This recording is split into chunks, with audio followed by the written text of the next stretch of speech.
3장 14절부터 22절까지 말씀입니다. 요한계시록 3장 12절부터 14절부터 22절까지 말씀입니다.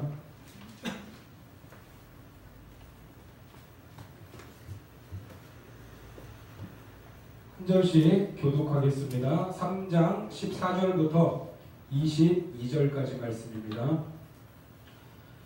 라오디게아 교회의 사자에게 편지하라. 아멘이시오 충성되고 참된 증인이시오 하나님의 창조의 근본이시니가 이르시되 내가 내 일을 아노니 내가 차지도 아니하고 뜨겁지도 아니하도다. 내가 차든지 뜨겁든지 하기를 원하노라. 내가 이같이 미지근하여 뜨겁지도 아니하고 차지도 아니하니 내 입에서 너를 토하여 버리리라. 내가 말하기를 나는 부자라 부요하여 부족한 것이 없다 하나 내 공부한 것과 가련한 것과 가난한 것과 못놓은 것과 벌거벗은 것을 알지 못하는도다. 내가 너를 권하노니 내게서 불로 연단한 금을 사서 부요하게 하고 흰옷을 사서 입어 벌거벗은 수치를 보이지 않게 하고 안약을 사서 눈에 발라 보게 하라. 그러면 내가 사랑하는 자를 책망하여 징계하노니 그러므로 내가 열심을 내라 내게 하라.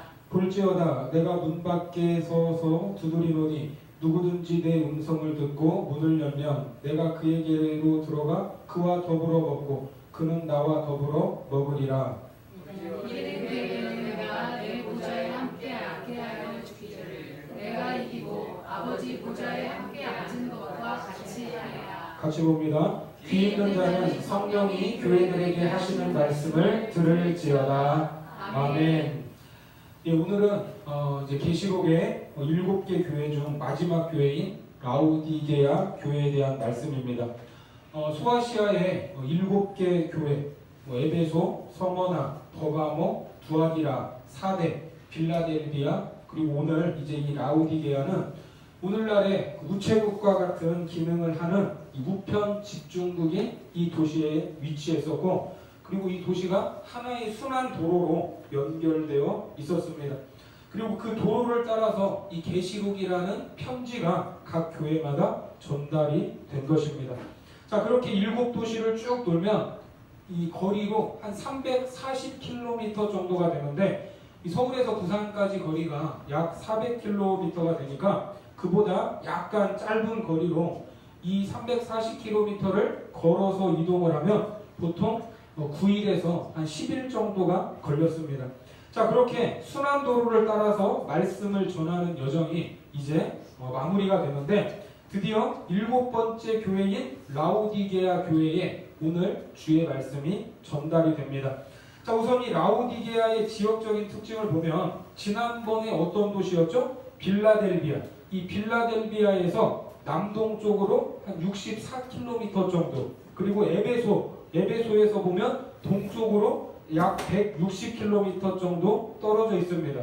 제가 이 빌라델비아를 우리나라 이 지도에 어디에 비유를 했었죠? 이 남해안에 접해 있는 이 광양시에 비유를 했는데, 이제 그 아래, 우리 이 광양은 항구죠. 근데 그 아래를 그냥 다 메웠다고 생각을 하세요. 제주도까지 다 육지다. 그렇게 이제 생각을 하시고, 생각을 하시면 오늘 이 라오디게아는 어디냐면 한 통영 정도에 위치한 도시입니다. 통영. 머릿속에 좀 그려지시죠? 자, 그러면 에베소부터 라오디게아까지 대략 이제 그 위치가 머릿속에 그려지실 겁니다. 자, 이 라오디게아는 동서와 남북을 관통하는 2개의 주요 도로가 교차하는 지점에 있었어요. 이게 사통팔달한 거죠. 자, 그래서 상업과 금융이 발달했고, 자연적으로는 이 지역에서 금이 생산되고 있었습니다. 금. 그래서 경제적으로 어땠을 것 같아요? 부자였어요. 매우 풍족했습니다. 그런데 우리가 이제 부자다, 가난하다, 이렇게 그냥 2가지로 표현을 하는데, 풍족하다, 부자다고 해도 이게 등급이 있을까요, 없을까요? 등급이 있죠, 등급이. 제가 서울로 처음 이렇게 이사했던 해에 2011년도에 이 서울 곳곳에서 홍수가 났어요. 비가 너무나 많이 와가지고 홍수가 났는데, 저 안양 가기 전에 시흥동 쪽이 물에 잠겼어요. 시흥동 쪽. 그때 2011년도 여름에 시흥동 쪽이 물이 잠겼고, 그리고 서초구에서는 이 우면산에서 산사태가 났습니다. 비가 너무나 많이 와가지고 당시에 이 토사가 넘쳐서 이 남부순환도로가 왕복 8차선이 넘는데 이쪽 편에서 무너진 그 흙이 8차선 도로를 넘어서 이쪽 아파트 3층까지 다 덮쳐버렸어요. 그러니까 뭐 산이 완전히 무너져 내린 거죠. 자, 그러면 이런 자연재해를 당하면 이제 정부에서도 나서고, 그리고 민간단체에서도 그렇게 피해를 입으신 분들을 나서서 도와줍니다. 그렇죠? 이게 고마워요, 안 고마워요? 이게 참 고마운 일 아닙니까? 우리 뭐 당해보신 분 혹시 있으세요?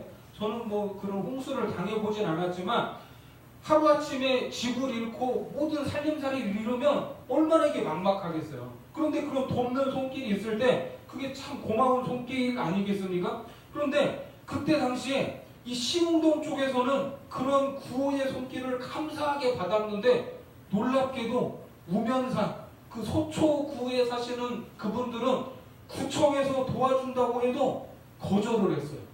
예? 우리는 괜찮다. 제발 좀 조용히 해라. 아파트 값 떨어지니까. 소문나면. 제가 이 외부 지원을 사양을 했대요. 그 서초구 그쪽에 있는 아파트 사시는 분들.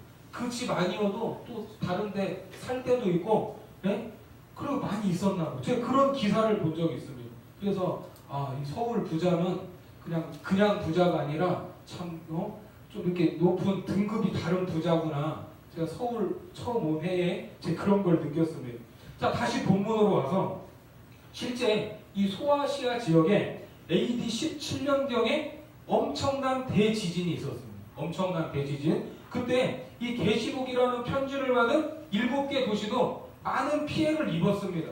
그렇게 파괴된 도시들은 이제 누가 지원을 해줘야 돼요? 중앙정부. 당시 이 로마의 지원이 없이는 다시 재거나 할 수가 없었고, 또 지원을 받는다고 해도 이 도시의 피해가 너무나 커서 회복이 될까 말까 했습니다. 자, 그래서 로마의 지원을 받아가지고 도시의 이름까지 황제의 이름으로 바꿨던 도시가 어디였어요? 지난주에 나왔던 빌라델비아였어요. 빌라델비아. 그 이름이 몇 번 바뀌었어요. 이 지진으로 황제가 도와주니까 황제 이름을 따서 도시의 이름을 바꾸기도 했던 곳이 바로 빌라델비아였는데, 그런데 이 피해를 입은 여러 도시 중에 중앙정부의 지원을 유일하게 거절했던 도시가 어디냐면 오늘 나오는 라우디게아입니다. 라우디게. 우리 돈 충분합니다. 지원 없어도 됩니다. 땅값 떨어지니까 떠들지만 마세요. 이랬어요. 그러니까 이 라우디게아가 부자다 하는데 이게 그냥 부자예요? 보통 부자가 아니에요. 이게 보통 부자가 아닌 거예요. 이 동네는. 부의 차원이 달랐어요. 이 라우디게아. 그리고 이곳에는 의과대학이 있었습니다. 의과대학. 그래서 의술이 발달했고, 동시에 이 라우디게안이라고 불리는 나드 향유에서 뽑은 이 귓병 연고약, 그리고 부르기안이라는 알약을 잘게 부숴서 눈에 바르는 유명한 안약이 이곳에서 생산이 되고 있었습니다. 이 귓병 연고약과 안약이. 그리고 이 부드럽고 반짝이는 값싼 검은 양모를 대량 생산해서 각 지역에 수출하던 도시였습니다. 자, 어때요?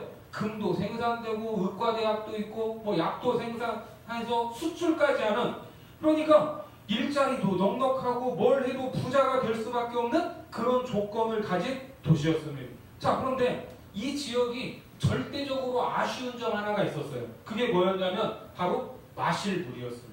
사람이 살려면 물이 있어야 되잖아요. 자, 서울도 무슨 강이 관통을 합니까? 한강이 관통을 하잖아요. 그러니까 수도가 될 수 있는 거예요. 그런데 이 라우디게아에는 수원지가 없었습니다. 그래도 뭐가 있어요? 돈이 있어요. 돈이 많으니까 그것도 돈으로 해결을 해버렸습니다. 자, 남쪽으로 10km 떨어진 데니즐리에서, 이 데니즐리라는 곳에서 직경 90cm 정도의 송수관을 연결을 해버렸어요. 10km를. 당시에는 어마어마한 거예요. 이 90cm의 송수관을 통해서 물을 공급받았습니다. 이 라우디게아로. 고대에 이런 규모의 수로를 만들었다는 것은 정말 어마어마한 겁니다. 이게 다 돈의 힘이죠. 자, 돈 들여서 그렇게 했어요. 그렇게 돈이 많은 도시였습니다. 자, 이러한 도시적인 특징과 배경을 기억하시고 저 오늘 본문으로 들어가 보겠습니다. 14절 말씀 같이 봅니다. 시작. 라우디게아 교회의 사자에게 편지하라. 아멘이시오 충성되고 참된 증인이시오 하나님의 창조의 근본이시니가 이르시되. 자, 소아시아의 7교회를 말씀하실 때 주님의 모습이 늘 특징적으로 묘사가 되고 있는데 오늘 이 라우디게아에 나타나신 주님은 아멘이시오 충성되고 참된 증인이시오 하나님의 창조의 근본이시니다 이렇게 소개를 하고 있습니다. 자, 독특하게도 그분이 뭐래요? 아멘이래요. 아멘. 네? 아멘이 뭐예요? 아멘. 이렇게 설교 시간에 좀 분위기가 다운됐을 때 이 분위기 업 시키려고 하는 게 아멘이시고. 아멘이십니까? 우리는 아멘도 안 하네. 자, 이 아멘이라는 뜻은 뭐 확증하다, 지지하다, 뭐 믿을만하다 이런 의미를 가지고 있는데 우리가 이 설교 중에 이 선포된 말씀을 들으면서 아멘하면 그게 어떤 의미예요? 그렇게 될 줄 믿습니다. 그것이 이루어질 것입니다라고 우리가 입술로 고백하는 거예요. 자, 그래서 우리가 아멘 할 수 있는 이유는 그냥 무조건 뭐 웃기는 소리에도 아멘이고 이게 아멘이 아니라 선포된 말씀이 진리이기 때문에 우리가 뭐 할 수 있는 거예요? 그 말씀에 아멘 할 수 있는 것입니다. 믿습니까? 입이 찢어지게 아멘을 외쳐도 선포된 말씀이 진리가 아니면 선포된 것이 진리가 아니면 아멘이 의미가 없는 거예요. 라우디게아에 찾아오신 예수님 그분이 바로 뭐라고 해요? 아멘이라고 합니다. 그리고 그분이 아멘이신데 또 동시에 뭐예요? 충성되고 참된 증인이라고 합니다. 자, 여기서 이 충성, 참되다 이 말은 이제 다른 단어긴 한데 공통적으로는 신뢰할 만하다, 믿을 만하다라는 의미를 가지고 있습니다. 이 충성과 참되다는 말이. 자, 그리고 마지막으로 뭐예요? 창조의 근본이시다 이렇게 말해요. 자, 이 말은 예수님께서 하나님과 동등하신 분으로서 천지 만물을 창조하실 때 예수님이 계셨어요? 안 계셨어요? 예수님이 계셨어요. 성삼위 하나님 중에 한 분이시잖아요. 그래서 예수님이 창조의 원인자요 모든 만물이 그로 말미암아 지음을 받은 것이다라는 의미를 가지고 있습니다. 그래서 이런 소개들을 종합해보면 주님께서 충성되고 참되고 모든 만물의 원인과 이유가 되시는 분으로서 아멘이라는 것이고 그것을 고백하는 것입니다. 이해가 되세요? 그래서 우리가 아멘하며 고백을 드리고 외치는 이유는 다른 데 있는 것이 아니라 바로 주님께서 진리이시고 절대 기준이시기 때문입니다. 주님이 진리예요. 주님이 기준입니다. 자, 그런데 이 아멘이신 주님이 오늘 이 라우디게아 교회에게 뭐라고 말씀하십니까? 자, 15절 말씀 같이 보겠습니다. 시작. 내가 내 행위를 아노니 내가 차지도 아니하고 뜨겁지도 아니하도다. 네가 차든지 뜨겁든지 하기를 원하노라. 자, 여기에서 뭐라고 말해요? 네가 차지도 아니하고 뜨겁지도 아니하도다. 자, 이 표현이 왜 나오는가? 배경이 있습니다.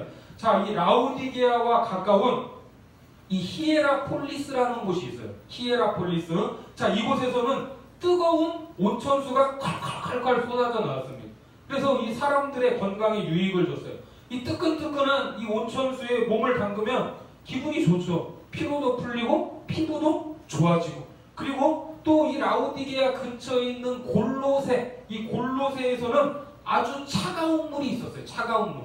이 발을 담그면 뼛속까지 떨리게 하는 물이 사람들을 시원케 해줬습니다. 그런데 이 라우디게아에서 사용하는 이 물은 지금 어떤 물이에요? 물이 없어서 이 지역에서 물이 나지 않아서 10km의 짧지 않은 거리에서 물을 끌어오는데 라우디게아까지 도착한 물은 어떤 물이에요? 뜨겁지도 않고 차갑지도 않은 거예요. 물이 그게 그냥 뭐 비적지근한 그런 물이었어요. 그리고 물이 좋지도 않았습니다. 이것도 아니고 저것도 아니고.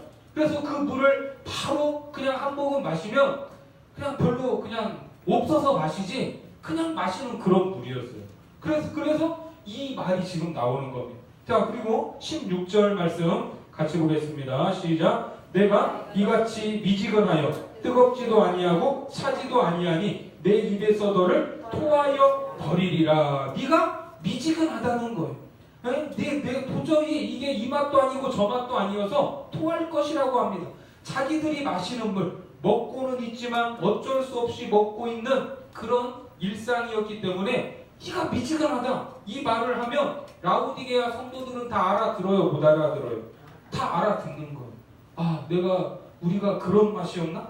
그러면 주님께서는 왜 그들을 향해 미지근하다고 하시면서 토할 것 같다고 말씀을 하시는가? 자, 본문 17절 말씀입니다. 같이요. 시작. 내가 말하기를 나는 부자라 부유하여 부족한 것이 없다 하나 내 곤고한 것과 가련한 것과 가난한 것과 눈먼 것과 벌거벗은 것을 알지 못하는도다. 그렇습니다. 오늘 이 라오디게아 성도들의 자긍심이 뭐였어요? 나는 뭐래요?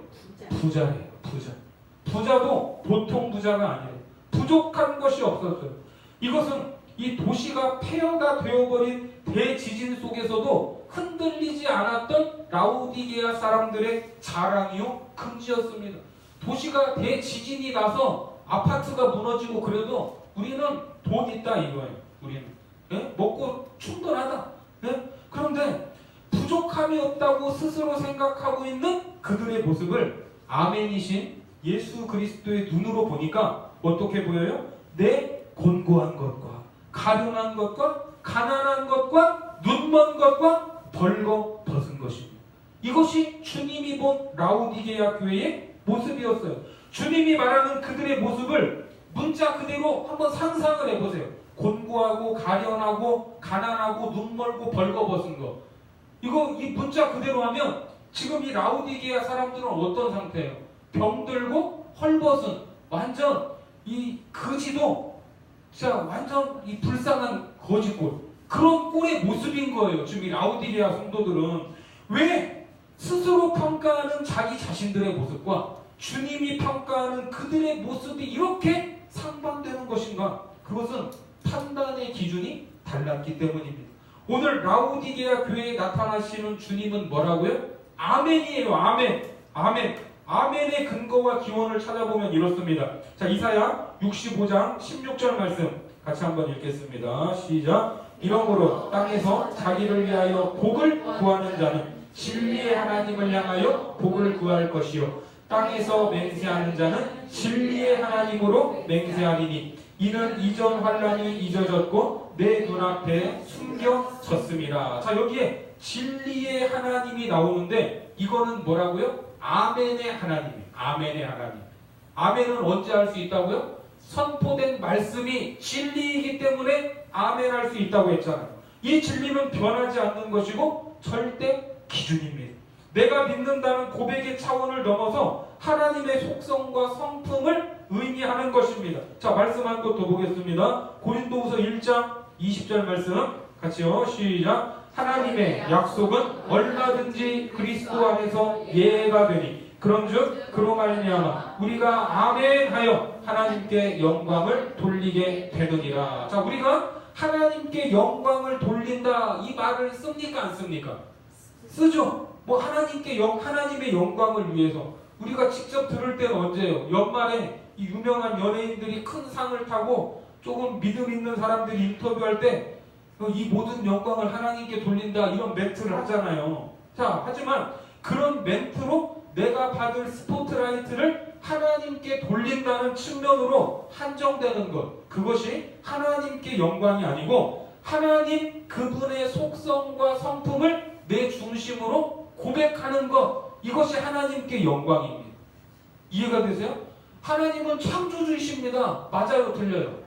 맞죠? 그럼 이게 하나님께 영광이 되는 거예요. 그렇게 아멘하면 하나님께 영광이 되는 거예요. 성경 전체에서 아멘이라는 말이 한 30여 차례 나오는데 그중 절반 가까이가 아멘이라는 말과 영광이라는 말이 같이 쓰이고 있습니다. 자, 이 진리의 하나님, 아멘의 하나님은 진리이면서 동시에 그 진리를 누구 안에서? 예수 그리스도 안에서 실현하시는 것입니다. 그리스도 안에서 예가 되니, 그리스도 안에서 그리스도 안에서 이게 뭐예요? 예스예요. 예스. 그래서 예수 그리스도가 아멘이라는 이름으로 라오디게아 교회에 등장하신 이유는 오직 누가 진리예요? 주님만이 참된 진리요 옳고 그름을 판단하는 분임을 선포하고 있는 것입니다. 그래서 라오디게아 성도들의 평가가 자신들의 평가와 이 주님의 평가가 지금 맞아요, 틀려요? 완전 상반되고 있잖아요. 나는 부자라고 했는데 주님은 너희들 보니까 참 가난하다 이렇게 말하고 있잖아요. 이게 왜 이런 결과가 왜 다르게 나왔어요?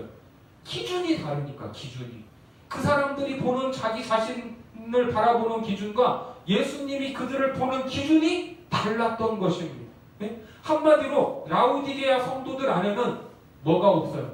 참 진리. 참 진리가 기준으로 있습니까? 없습니까? 없는 거예요. 라오디게아 성도들에게는. 그 자리에 다른 것이 자리 잡고 있었습니다. 그래서 진리를 통해 만족하는 영적인 부유함으로 만족하는 것이 아니라 무엇으로 만족하고 있었어요? 그들이 가지고 있는 소유와 돈에 만족이 있었습니다. 그러니까 어떻게 자랑하고 있어요? 나는 부자라, 부유하여 부족한 것이 없다. 아주 자신 있게 말했던 것입니다. 이게 거식인지 된장인지 지금 구별을 해요, 못하는 거죠. 그렇죠. 물론 뭐 부자가 나쁘다는 말은 아니에요. 그런데 지금까지 봤던 소아시아의 7교회, 계시록의 말씀이 전달되는 이 시대에 부자가 되기 위해서는 뭐가 필수였냐면 우상숭배가 필수였습니다. 우상숭배. 그래도 정직하게 하면 되죠. 안 돼요. 정직하게 하면 가난해져요. 이 시대는 그랬어요. 예? 도무지 그렇게 될 수 없는 사회적인 시스템, 경제적인 시스템, 정치적인 시스템으로 돌아가고 있기 때문에 길드라는 상업 조직에 가입하지 않고서는 경제 활동을 할 수 없었고, 길드라는 상업 단체에 소속되면 반드시 뭘 해야 돼요? 우상 숭배를 할 수밖에 없는 그런 시스템이었습니다. 그러니까 이 사람들이 부를 이루었다라는 이면에는 그것도 일반적으로 생각하는 부유함이 아니라 엄청난 부, 아주 큰 부를 이루었다는 것은 말은 안 해도 뭐 했다는 거예요? 우상 숭배를 했다는 말이에요. 이게 세상과 타협을 했고 그것들을 힘써 쫓았다라는 말입니다. 이게 앞서 봤던 서모나 교회를 보세요. 서모나 교회 황제 숭배를 거부했다는 이유로 경제 활동을 보냈습니다. 경제 활동. 서모나 교회의 가난, 서모나 교회는 가난했어요.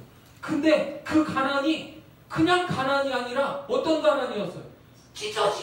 찢어질 것도 없는 가난이었습니다. 그래서 하루하루를 사는 것이 죽는 것보다 더 힘든 나날을 서모나 교회 성도들은 살아가고 있었어요. 헐벗고 굶주리고 끝모를 고난을 견뎌야 하는 삶을 살고 있었습니다. 그런데 놀랍게도 그때 서모나 교회를 향해서 주님이 뭐라고 말씀하셨어요? 2장 9절, 계시록 2장 9절 같이 보겠습니다. 시작. 내가 네 환난과 궁핍을 하노니 실상은 네가 부유한 자니라.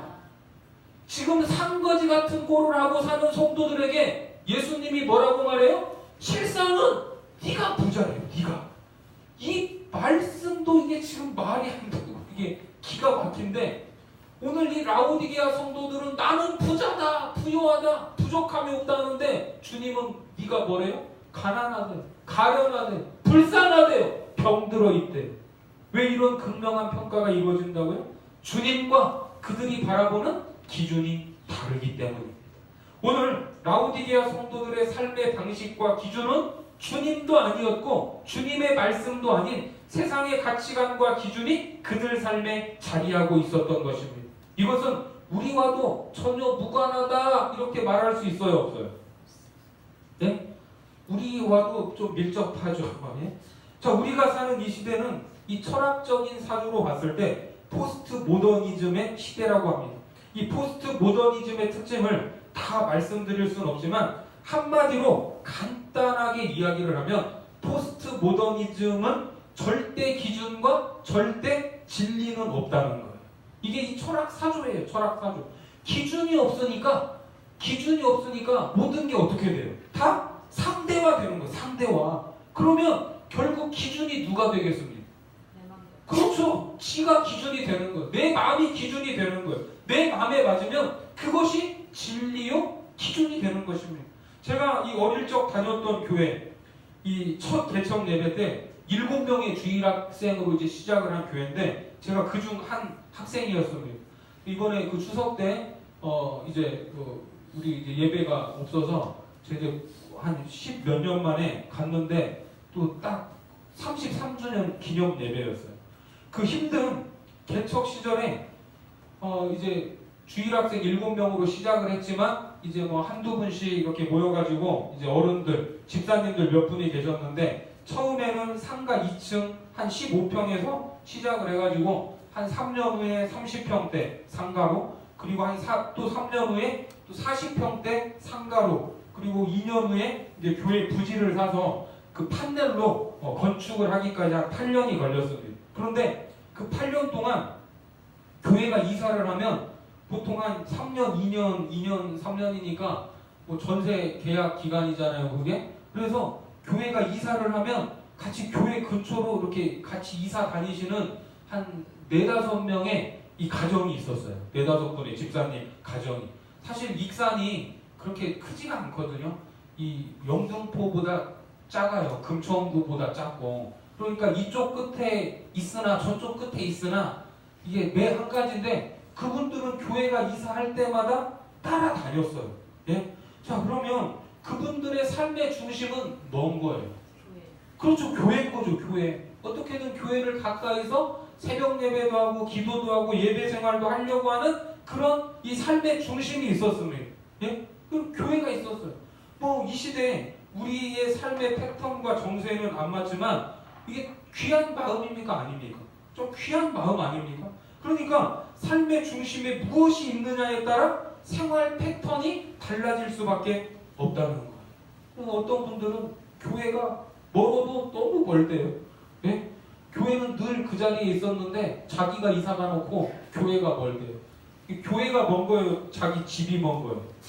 자기 집이 먼 거예요. 예? 교회가 중심이면 집이 멀다고 하는데 집이 중심이니까 뭐가 멀어요? 교회가 먼 거예요. 이사는 누가 갔어요? 자기가 가고. 예? 자, 지금 이 시대가 바로 절대 가치와 기준이 사라지고 모든 것이 상대화되고 내가 중심과 기준이 되어버린 시대입니다. 이게 어느 시대냐면 사사시대예요. 사사시대. 사사기 17장 6절 말씀 같이 보겠습니다. 시작. 그때에는 이스라엘에 왕이 없었으므로 사람마다 자기 소견에 옳은 대로 행하였더라. 여러분, 이 사사시대에 이스라엘에 왕이 정말 없었을까요? 물론 눈에 보이는 왕은 없었죠. 사사밖에 없었죠. 왕이 없어서 그러면 자기 소견대로 행한 겁니까? 이스라엘의 왕은 언제나 누구셨어요? 하나님이셨습니다. 하나님. 그건 변하지 않습니다. 그런데 왕이신 하나님을 인정하지 않고 자기들이 왕좌에 앉아버렸어요. 왕이 없는 것이 아니라 진짜 왕을 몰아내고 스스로 왕 노릇하던 시대가 바로 사사시대였습니다. 자기 소견에 옳은 대로 행하였더라. 전부 자기가 판단합니다. 이것이 옳다, 저것이 틀리다. 그렇게 자신들을 몰라도 너무 모르는 그들을 향해 오늘 주님께서는 3가지 처방을 하시는데, 자, 어떤 처방을 하시는가? 본문 18절 말씀 같이 읽겠습니다. 시작. 내가 너를 권하노니 내게서 불로 연단한 금을 사서 부요하게 하고 흰 옷을 사서 입어 벌거벗은 수치를 보이지 않게 하고 안약을 사서 눈에 발라 보게 하라. 자, 3가지 처방 뭐예요? 연단한 금, 흰 옷, 그리고 안약을 사라는 것입니다. 자, 이게 다 뭐예요? 이게 다 금, 흰 옷, 안약. 이게 지금 이 라오디게아에서 생산되는 특산품입니다. 특산품. 금이 생산됐고 옷을 만들어서 수출했고 안약도 만들었어요. 이 라오디게아에서. 그러면 왜 금도 그냥 금이 아니라 연단한 금인가? 자, 성경적으로 연단한 금은 죄를 씻고 정결케 하는 것을 은유적으로 표현하는 말입니다. 자, 스가랴 13장 9절 말씀 같이 읽겠습니다. 시작. 내가 그 3분의 1을 불 가운데 던져 은같이 연단하며 금같이 시험할 것이라. 그들이 내 이름을 부르리니 내가 그들을 들을 것이며 나는 말하기를 이는 내 백성이라 할 것이요 그들은 말하기를 여호와는 내 하나님이시라 하리라. 불 가운데서 연단받은, 그래서 순결한 은과 금이 된 성도들이 하나님의 이름을 부르고 하나님은 그들을 뭐라고 해요? 내 백성이라고 하시는 것입니다. 다른 것이 아니라 이것이 부요한 것이에요. 이것이 부요한 것. 너희들이 말하는 그거 돈이 부요한 게 아니라 이것이 진짜 부요래요. 자, 그리고 두 번째, 흰옷을 입으라. 왜? 옷도 그냥 옷이 아니라 흰옷인가? 자, 일단 주님이 봤을 때 지금 이 라오디게아 성도들은 어떤 모습이에요? 영적으로 벌거벗은 모습이었습니다. 벌거벗었다는 것은 우상숭배에 동참한 이스라엘과 이방 나라를 향한 하나님의 진노를 표현하는 말입니다. 예? 우상숭배. 자, 부자가 되려고 우상숭배했기 때문에 그들이 지금 영적으로 벌거벗은 거예요. 자, 나훔 3장 5절 말씀 같이 보겠습니다. 시작. 보라, 내가 내게 말하노니 만군의 여호와의 말씀에 내 치마를 걷어올려 내 얼굴에 이르게 하고 내 벌거벗은 것을 나라들에게 보이며 내 부끄러운 곳을 문 민족에게 보일 것이요. 자, 그래서 흰옷을 사입으라는 것은 우상숭배로 상실해버린 하나님의 백성으로서의 참된 모습을 다시금 회복하라는 것입니다. 그래서 사대교회 이야기가 나왔을 때 사대교회에 합당한 성도들은 무슨 옷을 입고 다녔어요? 흰옷을 입고 다녔어요. 자, 계시록 3장 4절 사대교회 시작. 그러나 사대에 그 옷을 더럽히지 아니한 자 몇 명이 내게 있어 흰옷을 입고 나와 함께 다니리니 그들은 합당한 자인 연고라. 그렇습니다. 그래서 이게 흰옷인 것입니다. 자, 마지막 세 번째는 안약을 사서 눈에 바르라고 하십니다. 왜? 도무지 진리가 뭔지, 절대 가치가 뭔지 이 영적인 안목이 있어요, 없어요? 없어요. 지금 이게 뭐 보이지가 않는 거예요. 영적인 안목과 분별력이 없었습니다. 그래서 영적으로 눈멀어버린 그들의 영적 시력을 회복해야 된다는 것입니다. 이게 얼마나 기가 막힌 비유입니까? 전부 그들이 일상에서 접하고 있는 것들에 빗대어서 주님이 책망하고 계시는 거예요. 예? 주님이. 그래도 주님은 이런 교회였지만, 이런 성도들이었지만 내치지 않으시고 사랑한대요. 자, 19절 보세요. 본문 19절 말씀 시작. 무릇 내가 사랑하는 자를 책망하여 징계하노니 그러므로 네가 열심을 내 회개하라. 자, 뭐라고 합니까? 사랑하기 때문에 책망하고 훈계한대요. 자, 징계라는 말은 훈련하다, 교육하다는 의미로 사랑하는 자에 대한 책망과 훈련의 손길을 통해 영적인 무감각에서 회복할 것을 촉구하는 것입니다. 자, 히브리서 12장 6절부터 8절까지 말씀 같이 한번 읽겠습니다. 시작. 주께서 그 사랑하시는 자를 징계하시고 그가 받아들이시는 아들마다 책찍질하심이라 하였으니 너희가 참음은 징계를 받기 위함이라. 하나님이 아들과 같이 너희를 대우하시나니 어찌 아버지가 징계하지 않는 아들이 있으리요.